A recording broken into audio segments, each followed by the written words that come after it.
Hey everyone, welcome back to Smart 4 Home. Today, we're going to guide you through the process of resetting your Sylvania TV. Whether you're facing technical issues or just want to start fresh, a reset can often solve common problems. Stick around as we walk you through the steps.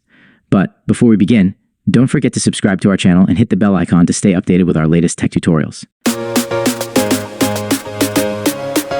Step: accessing the menu. The first step is to access the menu on your Sylvania TV. To do this, you'll need your remote control. Press the menu button to bring up the TV's menu options on your screen. Step 2. Navigating to settings. Next, navigate to the settings option using the arrow buttons on your remote control. This is usually represented by a gear icon or labeled as settings in the menu. Step: selecting system or advanced settings. Once you're in the settings menu, look for an option like system or advanced settings.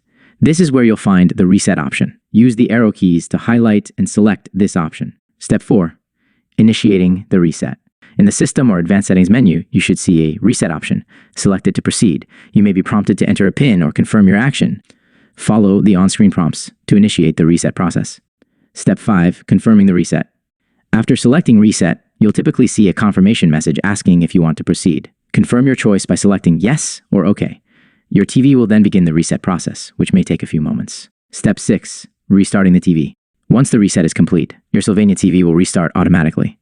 During this time, do not power off or unplug your TV. Allow it to restart completely to ensure the reset is successful. Conclusion. And there you have it. You've successfully reset your Sylvania TV. If you found this video helpful, don't forget to give it a thumbs up and share it with your friends. For more tech tutorials and troubleshooting guides, subscribe to our channel.